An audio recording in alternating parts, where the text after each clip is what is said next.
Revenue operations is much more than words in a job title. It's a methodology that is transforming sales, marketing, and customer success teams into high-performing revenue drivers. However, many revenue leaders still have critical questions about how to operationalize it. Furthermore, they want to know what others in the industry are doing. That's why we conducted original research and put together our findings in the 2021 Revenue Operations and Customer Acquisition Benchmark Report. In partnership with RevOps Squared, we asked hundreds of cross-departmental revenue leaders across top companies to reveal their approach to revenue planning, analytics and revenue operations, and customer acquisition. We've identified exactly how teams are aligning to hit their revenue targets, as well as the new activity, pipeline, and customer acquisition benchmarks to strive for in 2021 and beyond. Download the entire report for free at ringDNA.com/RevOpsReport. What if your sales team could know the moment a buyer arrives on your website and talk with them instantly? With Qualified's conversational sales and marketing platform purpose-built for Salesforce, that's all possible. It's not rocket science, it's common sense. Conversations move deals forward. Live chat, voice calls, and meeting bookers accelerate sales conversations without a single email exchange. Capture prospects in that magic moment when they're most interested in learning about your business. Head on over to qualified.com to chat with their team and learn more.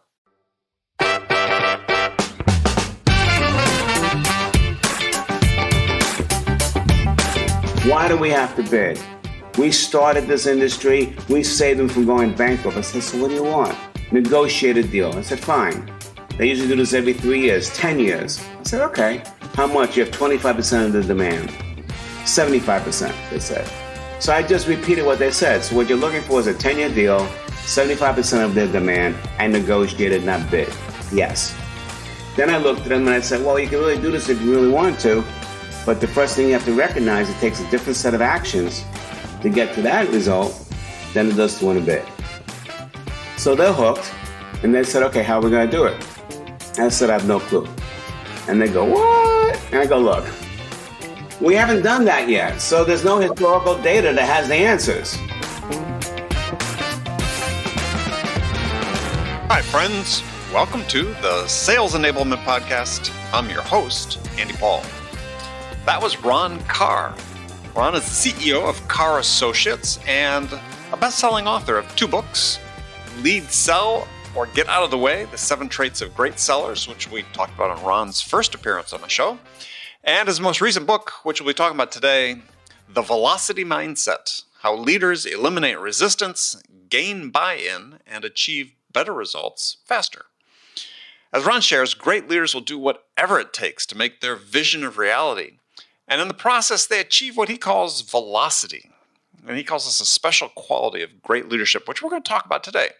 So as we dig into achieving this velocity mindset, it requires a continuous alignment and realignment of a leader's thoughts and actions and those of others to achieve the objective. And we talk about how to make that happen, how to overcome the self-limiting beliefs that oftentimes hold leader back, and how to overcome the fear of failure that leaders often have that can become a bigger and more powerful problem than the failure itself.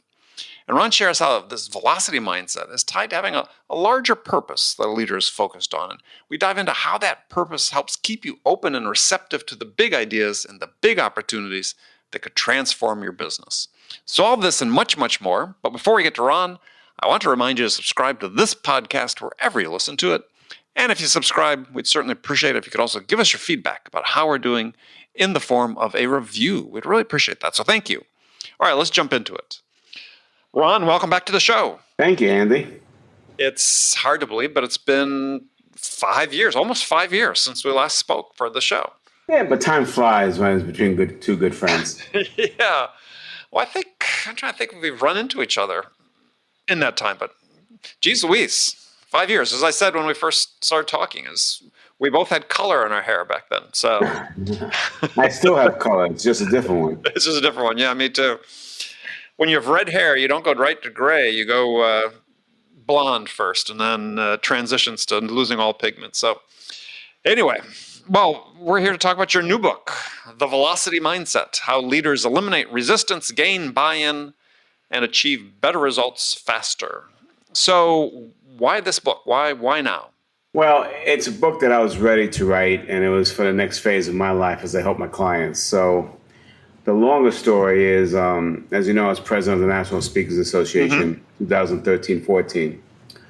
And when I got done with the presidency, my speaking business has subsided because I was involved with NSA at a high level.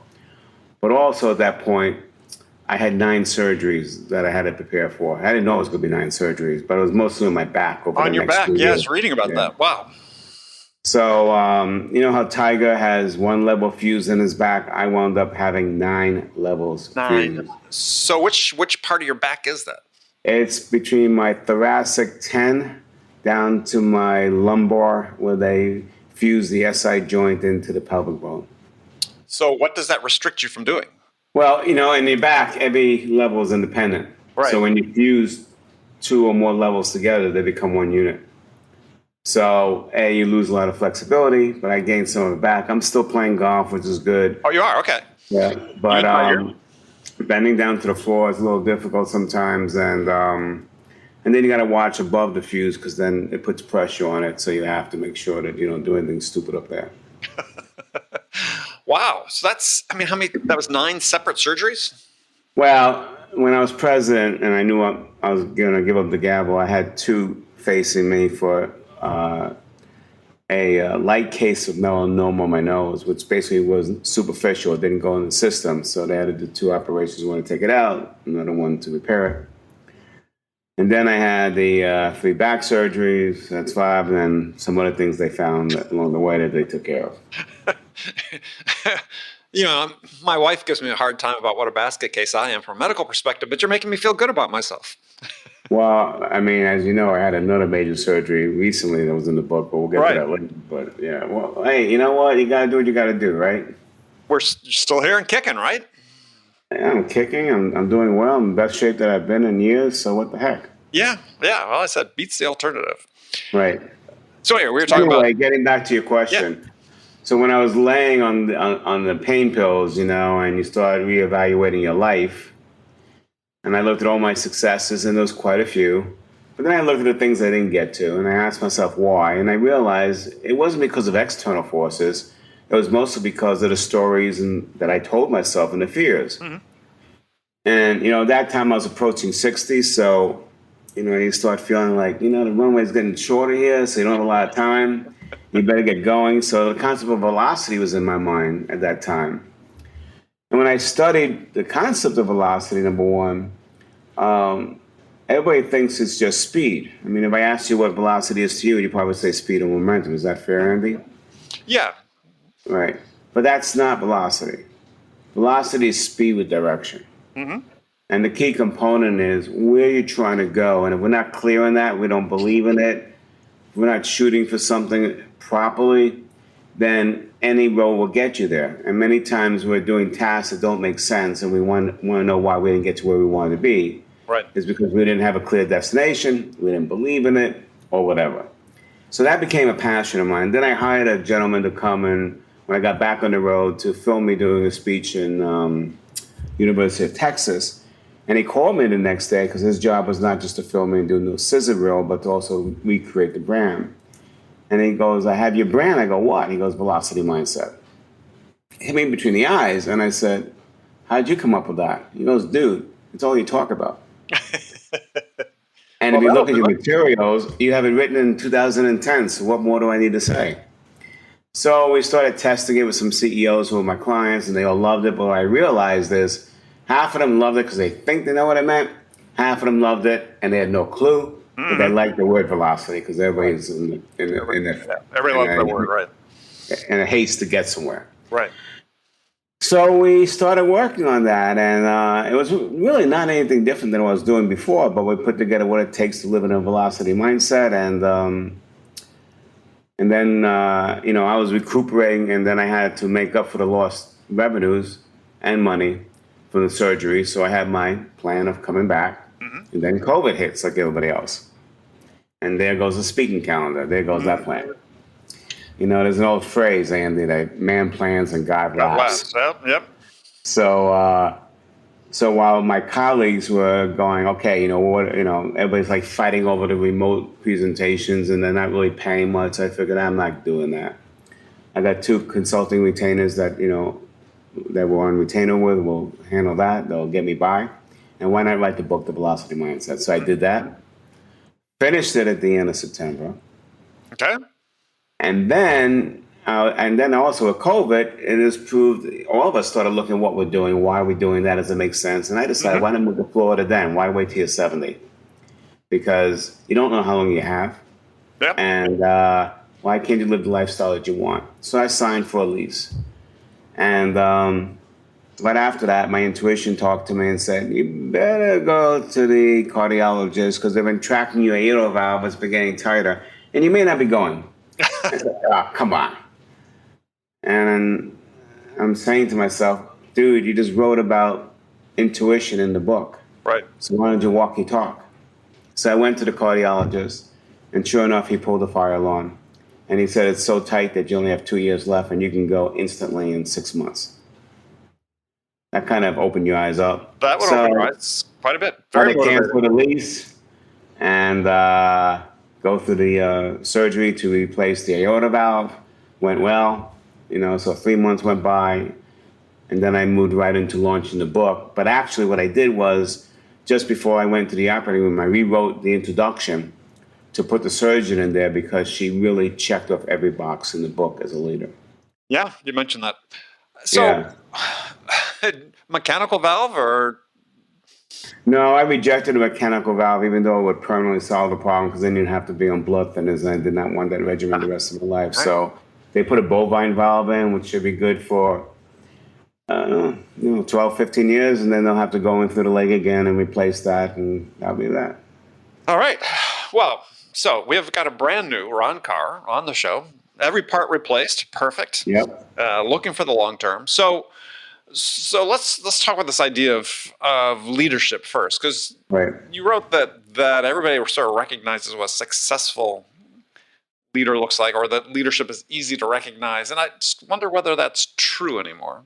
Well, let's put it this way, make it simple. If you're following somebody because you want to and you believe in them, that's a leader. Okay. Now, just because you have a manager's title or an owner title doesn't mean you're a leader. It means you're a manager. The premise of the book was, what would the world look like if everybody acted like a true leader and not a victim of circumstance? Mm-hmm. Because in effect, we all lead our lives. We all make decisions of where we're going and how we're going to get there. So that's really what the intent of the book was, as well as to be, quote unquote, a leadership book. That's why it's appealing to so many people, including parents and coaches and so forth.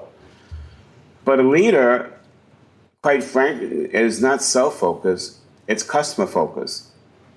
The customers that pay for the products and also the employees who are customers and the investors. Mm-hmm. So what they know is if they're going to succeed as a leader, they got to stop being self-focused and be more focused around the needs and the wants of the people they're responsible for. So we call that customer focus, and it's a different mindset there. Yeah. So I want to dive into that a little bit because,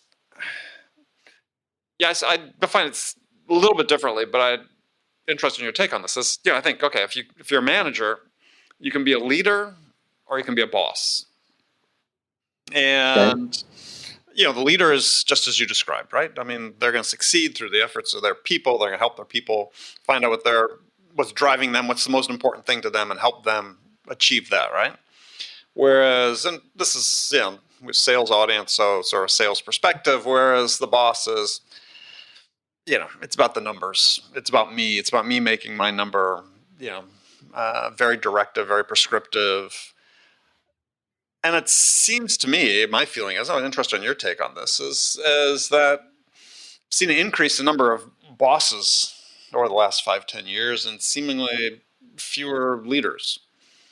Well, we write about that in the book a little bit. So I come from a sales background and a sales consulting background, not just leadership. So I'll give you a story that basically supports what we're talking about.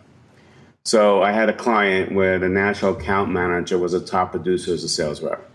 Who do we put back into management? The top producers usually. So he got the nod. Now, what's a top producer in sales usually?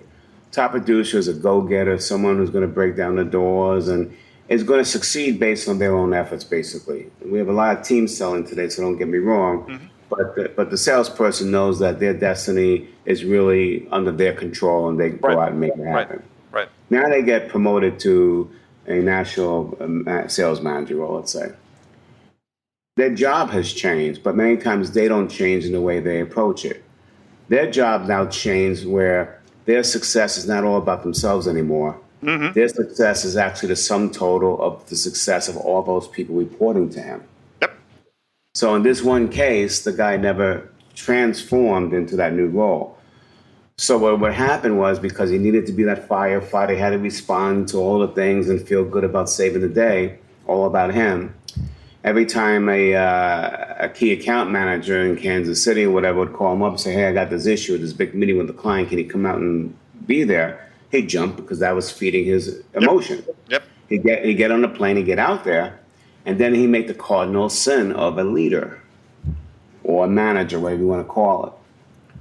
His job was not to save the day. His job was to analyze as a coach, identify the gaps, and then fill those gaps in with the person. But instead, they go on a call, he takes over, he saves the day, he learns nothing about the capabilities of the person he had in that position, and he goes back, and he waits for the next fire alarm to ring. Problem is, that guy in Kansas City, whoever he is, he's going to call that manager the next time he's got a tough call. Instead, that manager's role was to analyze, coach this guy up, so he wouldn't have to call him again. And he can do what he had to do 24/7 every day for the whole month. Imagine what the productivity would be at that point. Right. So that's a classic example where someone gets promoted, does not transform into what the new role is, and is still working on the old paradigm, and that's why often they don't succeed.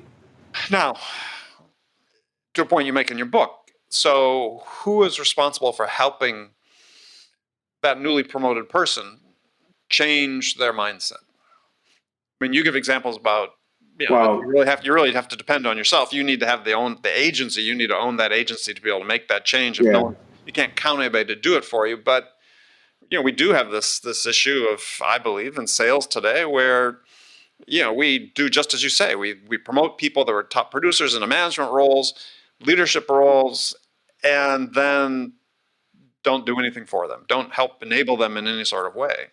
Right. So the number one person you look to is that person's boss. And what is the communication and how they're communicating what your role is, your mandate, but also finding out how they're going to do that and see if that person is going to have any challenges moving from one to the other. Obviously, consultants like you and I can help them. And also their peers or mentors. Mentoring is a big way of doing it.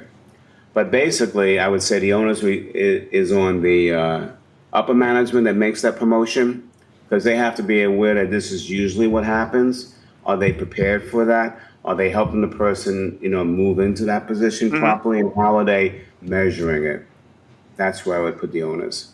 Yeah, and I'm just wondering, in your work, because you work with some fairly big corporations with your consulting, is there this awareness that exists that they're not doing enough to help groom this next generation of leaders? Well, it's not just big corporations. I'm also working with a lot of small to mid-sized high-growth companies. They're definitely not doing that. I was just wondering if the big corporations, the big corporations are. Well, the big corporations probably do it a little bit better, because if there's ever a difference between the smaller companies and the big ones have established training programs, employee development, more than the smaller companies do. And then hopefully they're smart enough where this is something that they're going to have to upcoach someone on. Right.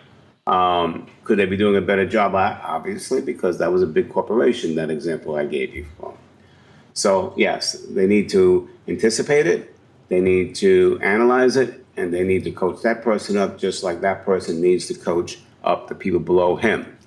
To make it very simple, anytime you lead others, your job is simple. Make the people who report to you successful beyond their wildest dreams, and then you in turn will be successful beyond your wildest dreams. Your job is not to do their job. Your job is, yes, about the bottom line and numbers, but your job really is about making your people excel. Yeah, I know it's resonant of the old Zig Ziglar quote about, if you help enough people get what's most important to them, you'll get what's most important to you. Right. Yeah, absolutely.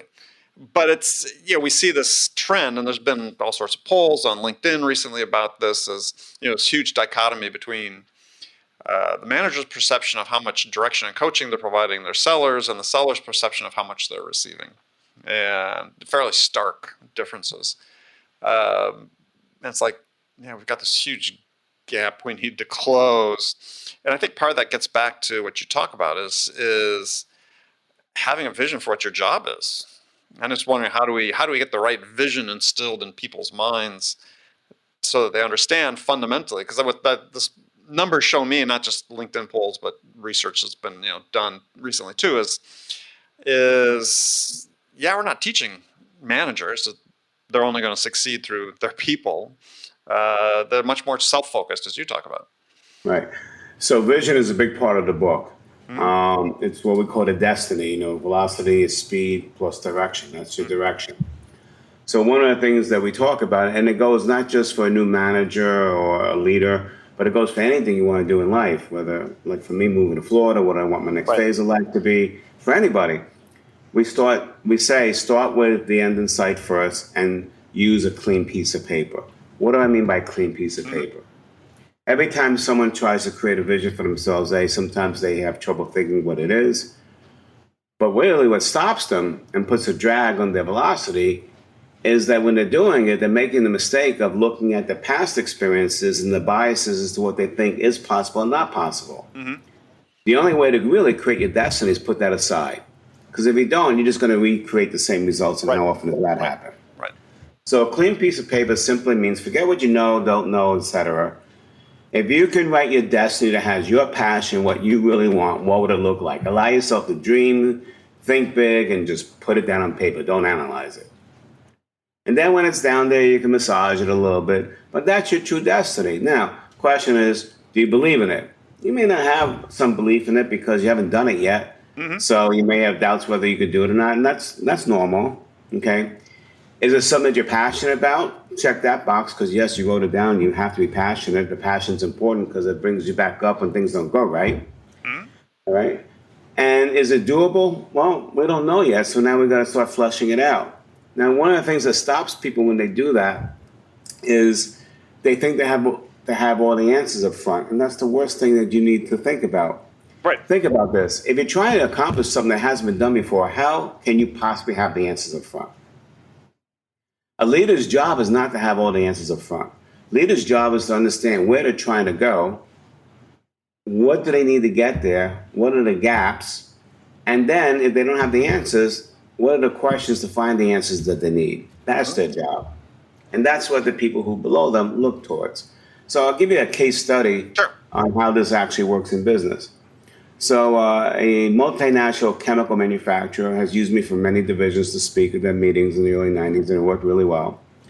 And there's one division had me speak, and then they said, hey, we one of our biggest customers in the world, the biggest mining company in the world for copper, is going up for bid. And that's how the industry bought. Every year, a 3-year supply agreement for the lowest price. Now, for the last 20 years, they were working on a new reagent that basically cut in half the cost of mining copper.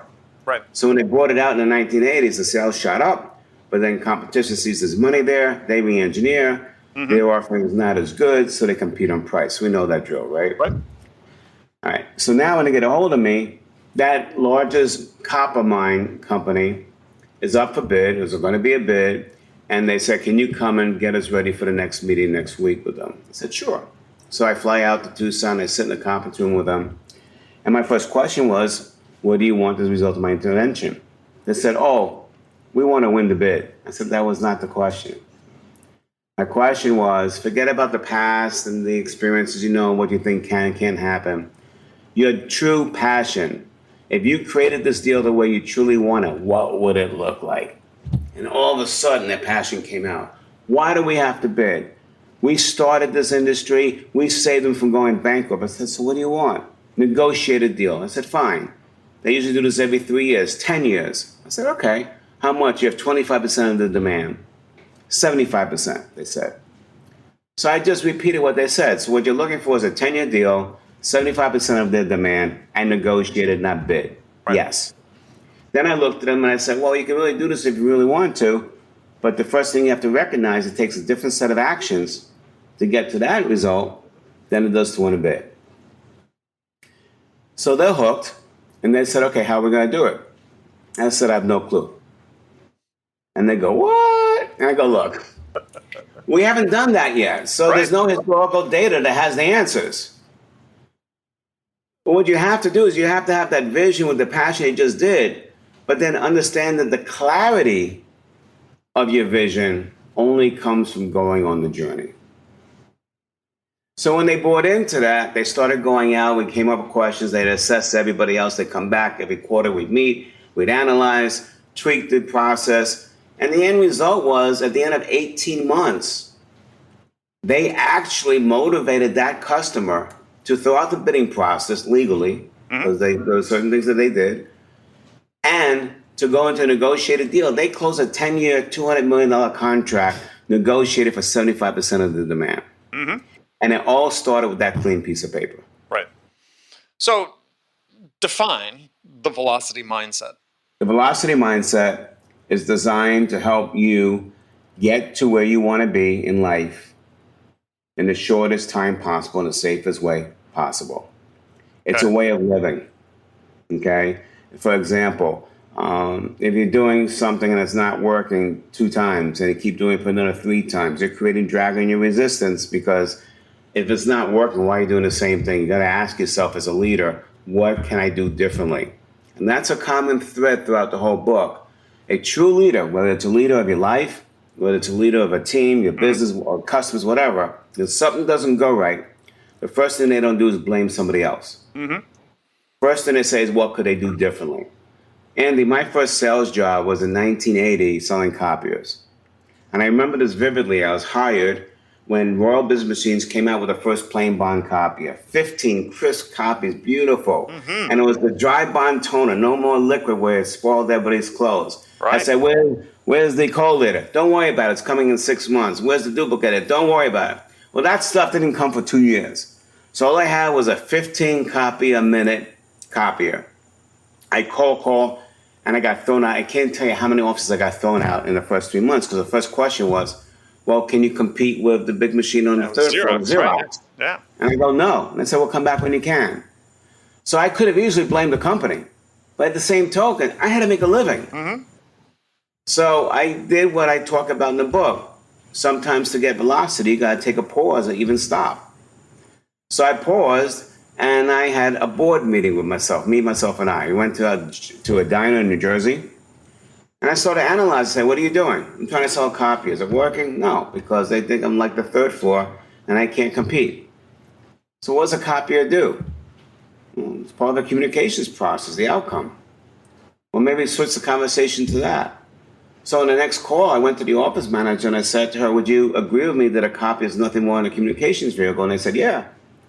I said, well, what are your challenges when it comes to that? All of a sudden, Andy, she starts spewing out all the challenges she has. She goes, look, if Sally or Pete on the first floor has to make 1 copy, they get up, they walk to the staircase, chit-chat to everybody, go upstairs, then they get to the 3rd floor, they got to rate behind all the mega jobs to make that 1 copy, then they have to take that same journey back. It could take them 2 hours to get 1 copy. I said, how often does that happen in a week? She said, try the equivalent of 2 full-time employees. I said, would you like those 2 full-time employees back? She goes, how are you going to do that? I said, look, I'm not competing against the big machine on the 3rd floor. It's a great machine. I'm here to solve your productivity problem. This is a great copier. All the studies show 15 copies per minute. It's for the 1s and 2s copies. Put 1 on every floor, you'll get those 2 full-time employees back. I started selling 3 at a time. Yep. Now, what changed? Did I get the collator? No. Did I get the duplicator? No. Did my company change anything? No. What changed was my mindset, how I approached it, realized it wasn't working, and then realized what was a better way to go through that conversation, and the results speak for themselves. So if mindsets typically sit on a spectrum or continuum, like growth mindset on one end, fixed mindset on the other, and you're somewhere a blend of the two, moving hopefully from a fixed to a growth. So I'm curious, what's on the opposite end of the velocity mindset? No one asked me that question before. But I'd say it is a resistance mindset, Okay. something that stops you. And a lot of what we cover in the book is the things that stop us. You know, when you think about what stops your moving forward or your speed, whatever you want to call it, 99% of the time has nothing to do with external forces. Oh, it's you, It right? it has to do with your mindset, how you're thinking. When COVID hit, all of us were in the same boat.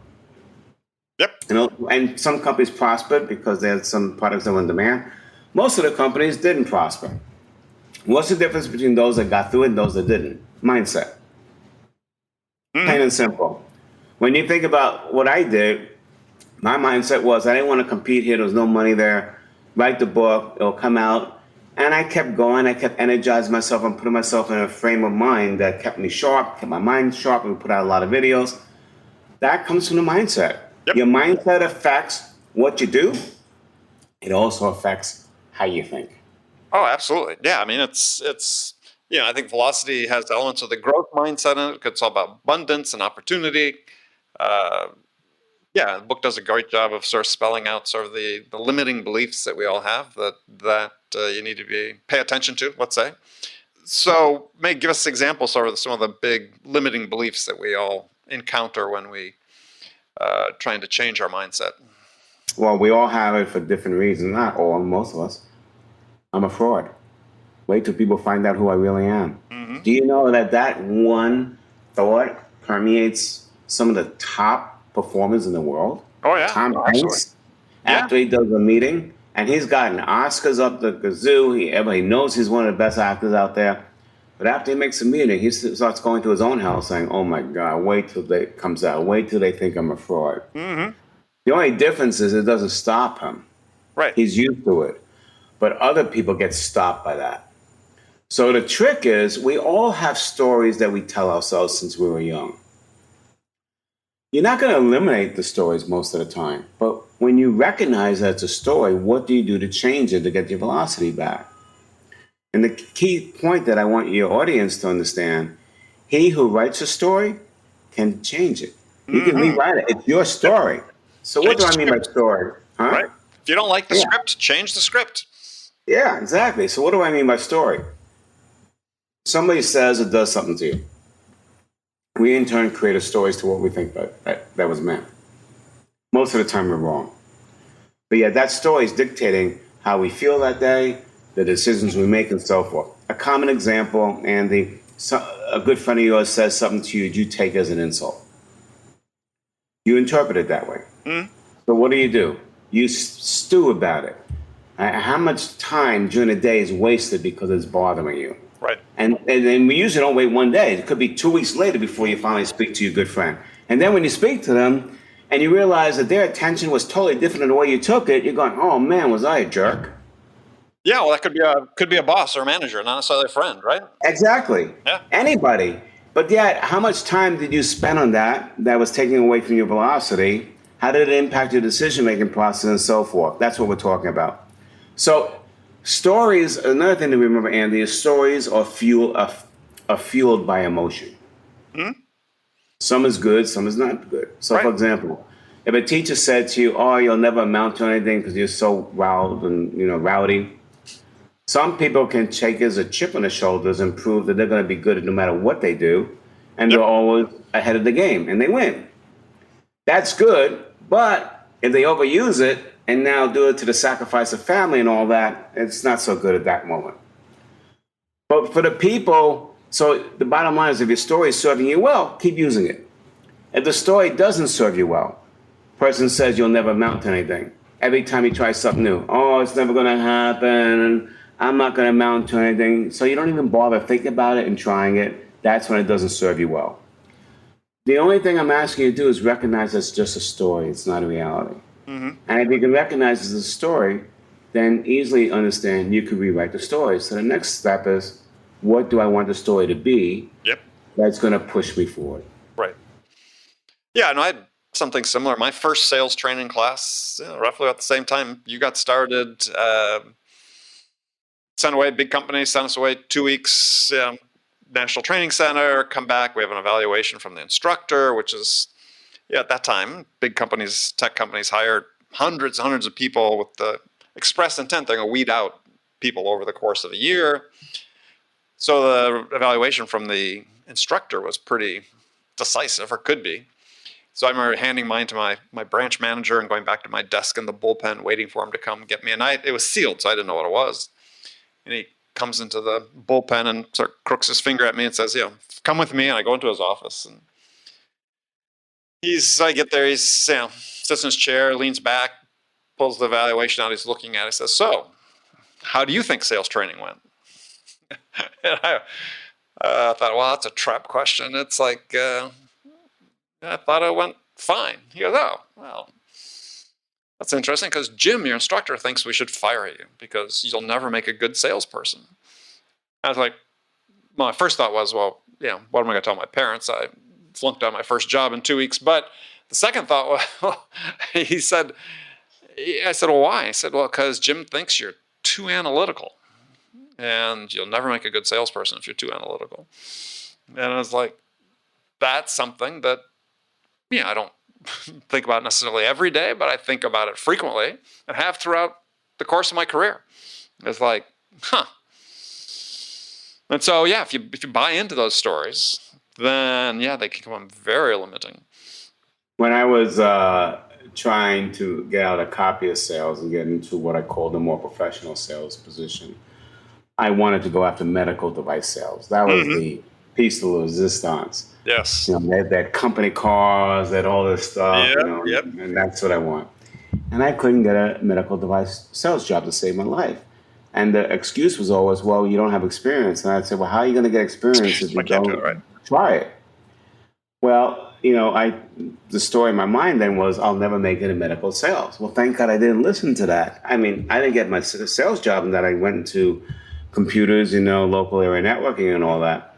But guess what? One of my best markets is when it comes to speaking and leadership and sales consulting, medical device companies. Because they brought me in as an expert, and I changed the way that they thought. And one company that was valued at $98 million just went public. All of a sudden, was sold for $1 billion because they did what we told them to do. So that's an example of not letting those stories stop you. Things happen to us. How you're interpreting it is just your perception. It's not the reality. If it doesn't serve you well, rewrite it so that you can move forward. Yeah. As you talk about, create your own vision of where you want to go and how fast you want to get there. Yeah, and it's not this is not just something for young people. As you talk about, you're sort of reinventing parts of your life. You're going to be moving where you're from, New Jersey, where you've been forever, right? Yeah. 64 years. Yeah, to Florida. That sort of took some vision and some velocity to make that happen. Absolutely. Yeah. Well, I think about myself as, I've probably had at least 7 sort of distinct career stages, where it took a vision, took a sort of a deliberate step to say, I want to learn something new. I want to do something different. I want to achieve something else. And it doesn't stop. I've got a new book coming out myself next February. That's going to change things yet again. So absolutely. Yeah. All right. Well, Ron, thank you so much for joining me.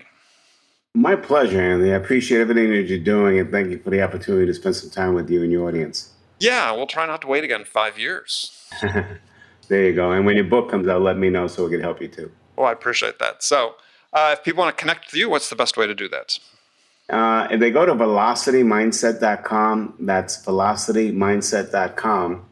We have a couple of interesting things there. First is a free leadership assessment. Mm-hmm. It's a 5-question analysis of how you think of yourself as a leader. But more importantly, it then gives you best practices and how-tos to move forward in each of those areas. So people love that. That's number one. Mm-hmm. Number two, you can download a free chapter of the book, or you just go to the link and buy the book and start getting an advantage on your peers. And then finally, you also see what other services we have to offer. Perfect. All right, Ron. Enjoy your move. Hope it works out well, and we'll talk soon. Thank you, Andy. All the best and stay healthy. Okay, friends, that's it for this episode. First of all, I want to thank you for taking the time to listen. As always, so grateful for your support of the show. And I want to thank my guest, Ron Karr, for sharing his insights with us today. If you enjoyed this episode, please subscribe to this podcast, Sales Enablement with Andy Paul, on iTunes, Spotify, or wherever you listen to podcasts. You can do that on your phone in less than a minute as soon as this episode is over. So thank you for your help. And as always, thank you so much for investing your time with me today. Until next time, I'm your host, Andy Paul. Good selling, everyone.